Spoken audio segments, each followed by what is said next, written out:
Hi everybody, this is Sam Hunter at Hunter's Design Studio, and I'm going to go over how I do foundation paper piecing in this video. Foundation paper piecing is a way of sewing over paper in order to get odd lines, odd angles, and some very tight accuracy on places where if you were doing this with templates, you would be having a really hard time. So let's go over some of the tools and materials that you might need to get going. First of all, we'll talk about the paper that you're going to print your pattern on. Always print your pattern from whatever pattern that you buy so that you don't sew on the original and spoil the master pattern. 3 different kinds of paper are good to use. This is regular copy paper. It can be a little bit thick. Sometimes it's a little bit hard to tear out. But other than that, it's absolutely adequate. My favorite is newsprint. This is a little bit thinner and it tears out really well. And if you leave any little bits and pieces of it behind in the block, they will turn to mush when that quilt gets washed. So the little bits of paper won't matter if they get left behind. Newsprint's easily available from stationery supply stores. There's also newsprint that is packaged specifically for quilters. Sometimes it's a little bit more expensive. Both of them are going to do the same job for you. Something to watch out for with newsprint, though, is if you take it to a commercial copy shop where they're using a high-speed laser printer, newsprint will not go through those printers very well. It usually crumples. It's a little bit too delicate for the high speed. However, it's perfectly fine in your home printer. Works out really well there. One of the last papers you can use is vellum. This is more expensive. It's a little thicker, but one of the things it has going for it is it has an amount of semi-transparency, which can help you on tricky patterns. Again, it's a little hard to pull out. The harder the paper, the more likely you are to take your stitches out when you take your paper out. So bear that in mind when you're choosing a hard paper like vellum. It has its place though, so don't discount it. One of the things though is it is usually quite expensive in comparison to picking up copy paper or newsprint. So some of the other tools that you'll like having, and you can do without this particular one, is a rotating mat. When it comes to trimming the blocks at the end, and I'll demo that for you, sometimes being able to turn things on the mat rather than turn you around the mat is a little bit easier on your body. You'll need a ruler of some description that you can see a 1/4 inch on very easily. This is an optional tool, but a really powerful one. It's called an add a 1/4 ruler. They make the add a 1/4 and the add a 1/4 plus. The plus is nice because it has a bladed edge on it that allows you to pick up paper when you're working on your patterns and get a nice crease and fold against it if you need to. So that sharp edge is really nice for that. The add a 1/4 rulers also have, if you look down on here, there's a little lip here, and this helps you with trimming the blocks, and we'll demo that later. They come in this size, 6 inches. They also come in this size, 12 inches, if you're working on really big paper, really big patterns. Nice to have them both. You can get it done without either of them. So don't feel that you have to buy these tools. You're also going to want a nice pair of scissors with nice pointy ends that are sharp. These are the Karen K Buckley scissors. They have a very slight tooth to the blade, which allows them not to slip. They're one of my favorites. This is something, again, it's also optional. My friend and colleague Violet Craft, who is a big paper piecing designer, came up with this. It's a roller that will help you flatten seams. It has a very slight bow on it, so you can get your seams nice and flat. And I always have 2 rotary cutters. If you'll notice that one has an orange ribbon on it, this is for fabric. One has a purple ribbon on it, this one is for paper. In my world, purple equals paper. So if you ever find a purple ribbon in my studio, you're allowed to use that tool for paper. Usually what I do is when the blade has gotten a little bit too dull to be in the fabric cutter, I put it in the paper cutter and wear it out just a little bit further. Okay? Just separate handles is easy to do. This one's been with me a really long time. It's probably one of my first rotary cutters. Another thing to have on hand is some kind of coloring. Markers, pencils, something like this, because when you're trying to plan out where your fabrics are going to go, sometimes it's nice to mark your patterns with color. And let me just show you that. For instance, on this block, you can see it would probably be pretty easy to reverse these colors. But if I've written red, gold, and yellow on the pattern before I get started, it's a lot easier to not make a mistake. So sometimes this is really good. Another thing you might come across in patterns that would help you rather than colors is symbols. This is a chunk of one of my patterns, and you can see we have dots for one color and we have these asterisks for another color. If that doesn't work for you, you can put letters in. This would require that you have a key color sheet somewhere, a swatch card.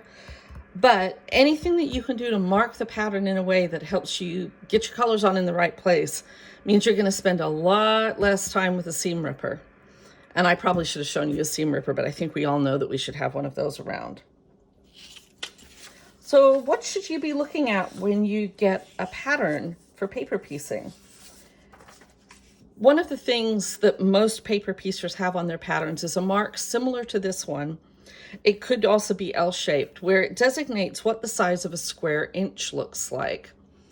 And the reason for this is when you print out on a home printer, often your system will shrink the page you're printing to fit the printable area of the printer, which is a little bit smaller than the printable area that comes from commercial printing, which means this pattern could end up shrunk. So always look for a setting called shrink to fit and make sure it's turned off.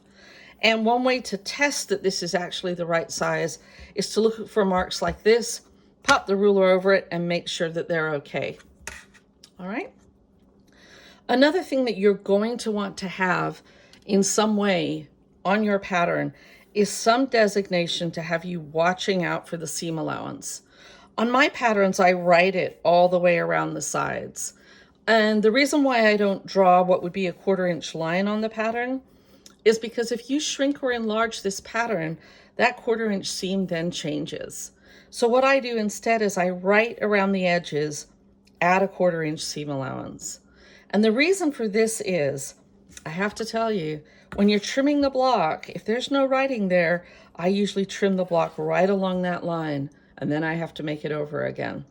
So if you don't have some designation that tells you to mind that seam allowance, go ahead and put one on.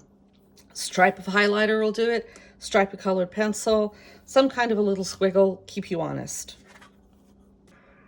One other thing to look for on patterns, especially when they're large and complicated and they interlock with each other, are arrows such as this or some other mark that shows you where you're going to join this piece to its partner.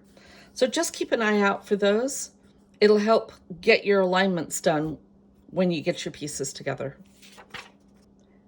The other thing is often with paper piecing, we leave the paper on until we've sewn all the blocks together. It helps keeps things stable. And also with paper piecing, sometimes our fabric comes in and it's not on square grain. So when you take the paper off of that, you're likely to have a stretchy block. So being able to note joining arrows and other such things is just fine because the paper will stay with you until you need to find them. You don't have to mark them with a pin or any other marking.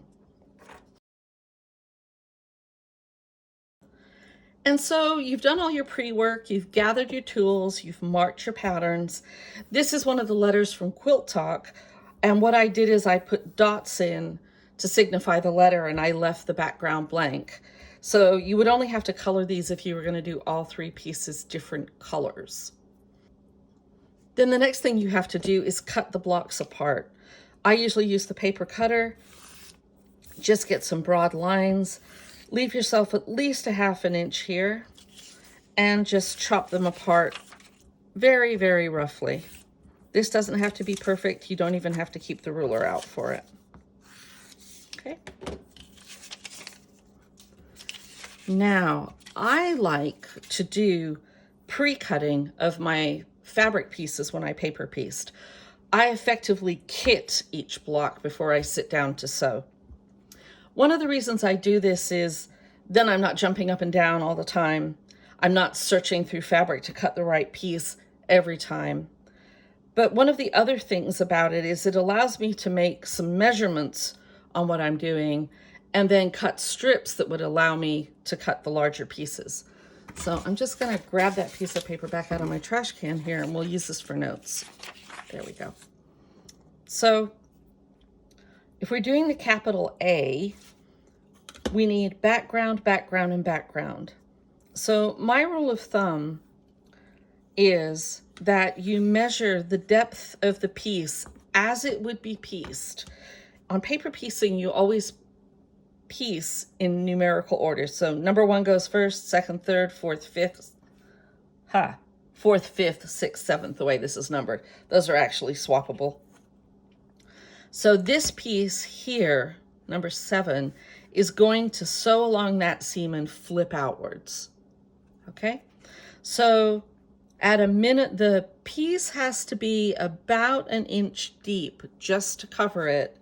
And then normally we would add a 1/4 inch either side of that if we were doing traditional piecing.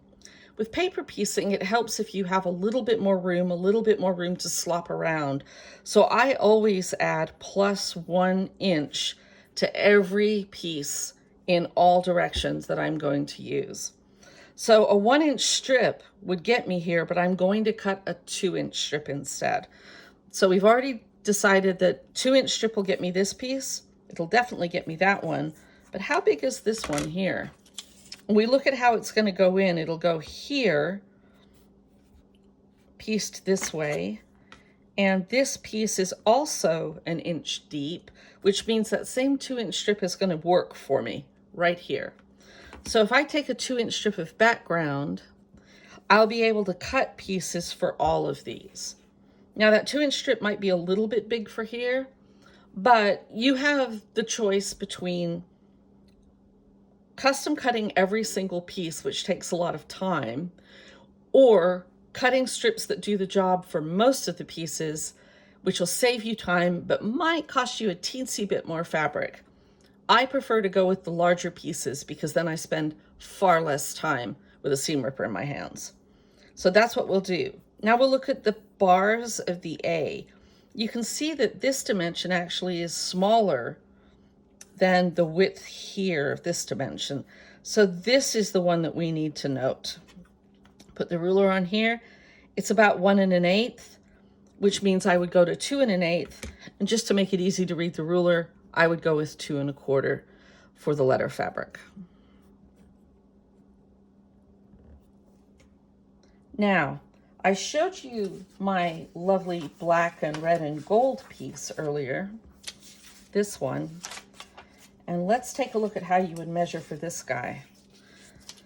So in measuring here, this is about an inch wide, so I would use a 2 inch strip, but it's not just that long. It's actually, can you see this? See how long that piece would be? That's the minimum size that I would be able to have in order to get the coverage all the way to the corners here on the diagonal. So for this piece, I would cut, there's 3 there, I would cut 4 inches by 2 inches for that piece. So anytime you measure the space, just add 1 inch in all directions, and if in doubt, add an extra 1/4 inch, because again, you really don't want to be playing with your seam ripper. So now that I've cut those strips, how do we continue to make our kit for this letter block? So I have, my background is the gray fabric, 2 inch strip, and my letter fabric is this lovely green, and it is a 2 1/4 inch strip. So the first thing that I do is I try to cut the pieces in order. So there's my background for 1. So I'll just take the strip, cut a chunk off of it like that. Doesn't matter if this isn't perfect, okay? have seams in this. And then I'm going to cut for piece 3, right there, that little piece, okay? And then I'm gonna cut for piece 5. Notice I'm overshooting these by at least a ½ inch. And I know that 5 and 7 are the same size, so while I'm here, I can just cut another one, okay? Now I'm gonna come back and do the colored portions, which is piece number 2. So we're gonna go here, nice chunk there. So 1, 2, 3.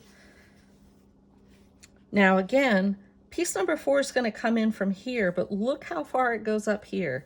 So really what we're looking at is making sure I have all the coverage I need here and all the coverage I need there. So I'm gonna go over that by about a ½ inch. And you see this line here, I'm gonna come below that by about a ½ inch. Okay, and again, we know that this piece and this piece are close to the same size, so I just cut them like this.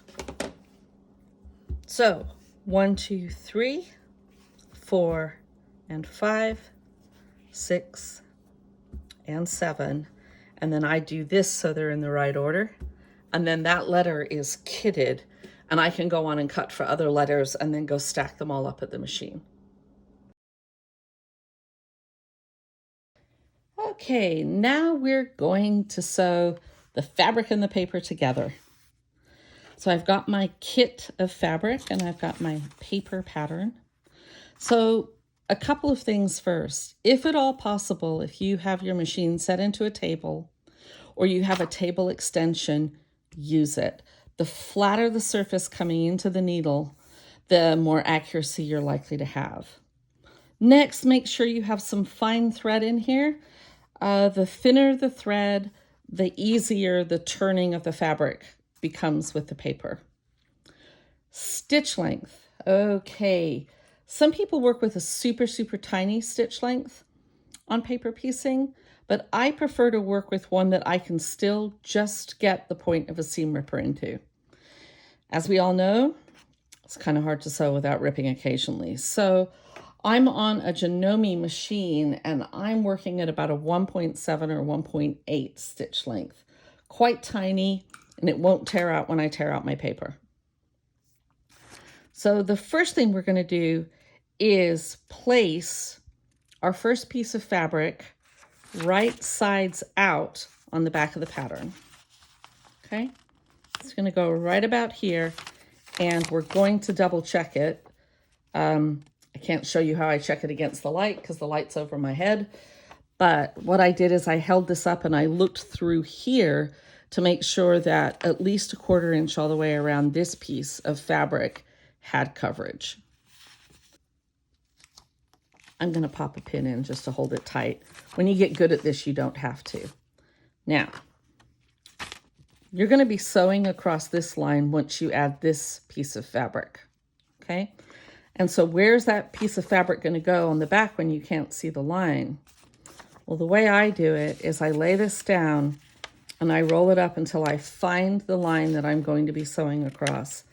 And I just pinch a crease there with my fingernail, okay? So when I look at it here, I can see that line very clearly. And that's where this piece is going to be aligned. So I put my piece up against there. You always look at how is the fabric going to appear in the block. And you consider this line to be something like a hinge. Okay, so it's going to go here, it's going to hinge up there. That's how we're going to see it. So we need to align this to that and move it up about a 1/4 inch. And you know what a 1/4 inch looks like. You're pretty good at looking for it. And you'll get really good at this because don't forget, we gave ourselves an inch of slop. So we have a 1/2 inch on each side. Now, if you want to test that you're in the right place, one of the things you can do if you have these super long pins with the very flat heads on them is you can hold the fabric together and you can thread the pin through that seam almost as if it was a running stitch of fabric, okay? Then you can go over here, Test that that's going to work. Again, shine it up to the light to make sure it looks good, that you have coverage all the way around this piece. And then we can take it out. Here, I'll pop it under the needle. Now, I always overshoot the seam by about 1/4 of an inch, because if I was piecing a block, I would be sewn all the way out there also. So here we go. I'll go one more stitch for good measure and cut it off. Okay, so look at that, just about 1/4 of an inch there. Looks pretty good. So now we need to trim this piece out. I'm going to take this pin out so it doesn't get anywhere close to my rotary cutter.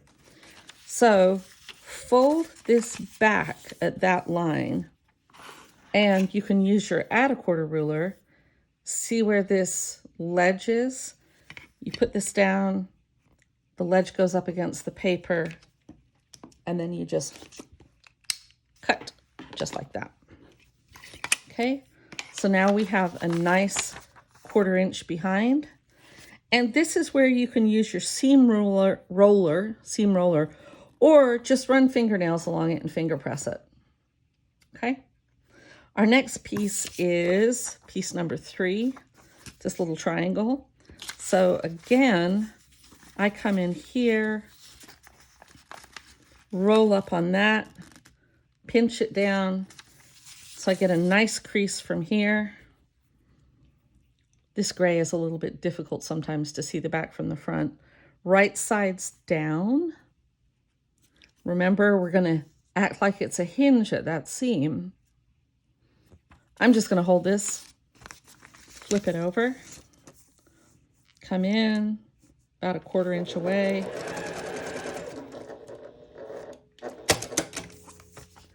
And there we go, I've got another seam. Now, if you don't have the add 1/4 ruler, you can use a regular ruler. Also, on little seams, you can come in here, fold that paper back, and just trim at about 1/4 inch. It's often a little bit faster than fussing with the rulers. Doing this is a little bit dependent on whether or not your colored fabrics are going to show against your backgrounds. Like if you've got a lot of white going on back here, you might not want to be trimming it with scissors. You want to trim it with a ruler so that you have a clean look from the front where the shadows will lay.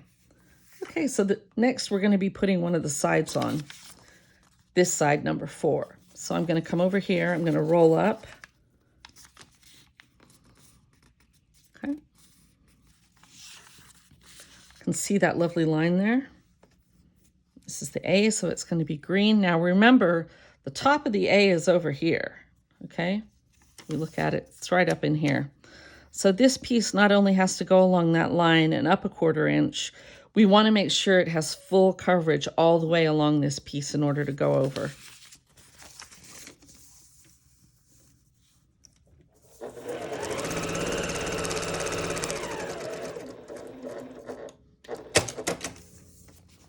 Okay, looks good. I could have tested that with a pin, but I'm confident that I have it in the right place. So again, I've got all this mess back here. So fold the paper back. Now we're running into these places where we've actually overshot the seams, and we're going to have to tear the paper back just a tiny bit. And it's okay to do this to get that to go flat along the seam. I'm going to pop this ruler in here and do this. Okay. Roll that out. Run it with your thumbnails. I like my thumbnails. I always know where they are. Okay, so this is my next line. So hold on to that. Roll that back to there. Okay. Here's my gray fabric.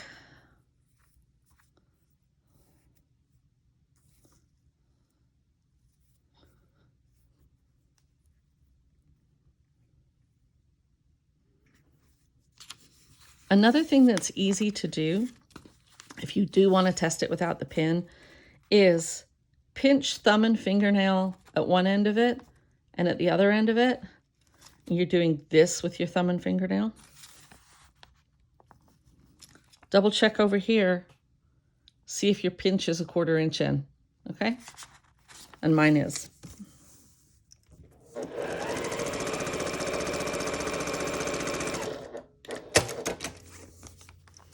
Looking good. And we'll trim this background as well while we're here.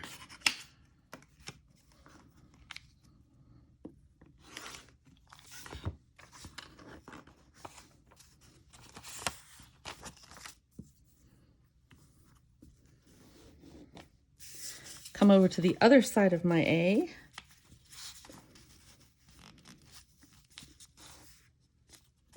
By the way, this works for any style of paper. It'll work with copy paper or newsprint or vellum. It's just fine. There's my 1/4 inch line. Just going to move it up just a touch. Pinch and check. Looking good.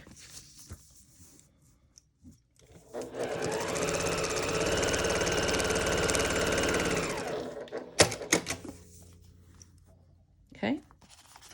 And again, we're going to fold this back. We've got to tear the paper gently off of all the places where our seam has extended to get a nice, just tear this guy up here, to get a nice flat fold.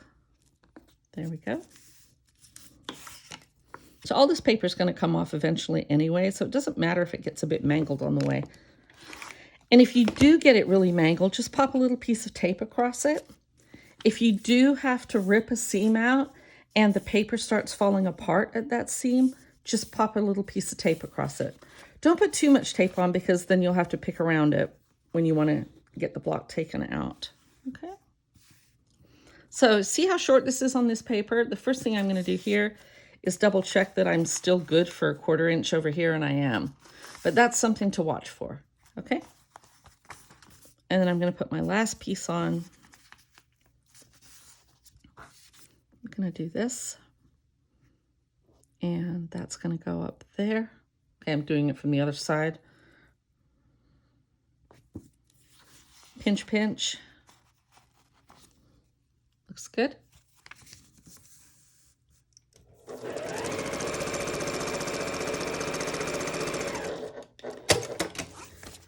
Okay. Now you'll notice I didn't lock my seams at either end. It's not really necessary as long as you have that 1/4 inch overshoot. Most quilts hold together just fine with that extra 1/4 inch of stitching, and they don't really require the locking. One of the reasons I prefer not to lock is because unpicking something that was locked is kind of a pain in the patootie. Okay, so there is our A block. So the next thing we're going to do is press it. Press it from the fabric side. If you press from the paper side, you're likely to get some of this ink coming off on your iron, and then it'll smear someplace else, so watch out for that. And if you're worried about getting ink on your ironing board cover, then just pop down a scrap piece of fabric or a piece of muslin that you have lying around in your studio just to absorb anything that you do. It's okay to press with a little bit of steam. A lot of steam is going to make your paper go a bit wobbly. Okay? And the last thing we're going to do is trim the block. So at this point, I use the paper rotary cutter and just a regular ruler. One of the things to watch out about the add a quarter ruler, especially if you have the plus one that has the really skinny blade edge, is if you use this for trimming, it's really easy for the power of the rotary cutter to take a snick out of this. So this isn't a really good trimming ruler. It's just good for the paper piecing part. So from the back of the paper,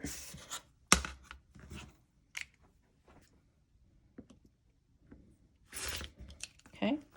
Now, if you find yourself grinding on your paper rotary cutter, that means it is time to change that blade. It's not going to last forever. So you can turn your block, or if you have a mat like this one, you can turn your mat.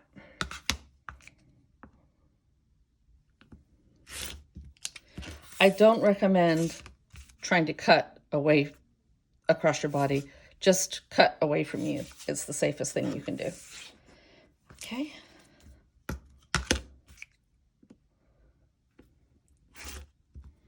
Okay, so now we have a block. So your pattern should probably tell you whether or not you should take the paper off before you go to the next step. Uh, in the case of my letters, I have you piece all of the letters and put them together before you take off the paper. And the major reason for that is, like, this edge is not on square grain.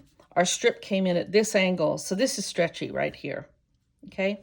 If you put all of the blocks together while they're still on paper, you'll have less distortion and stress. And it's not really difficult to take the paper out.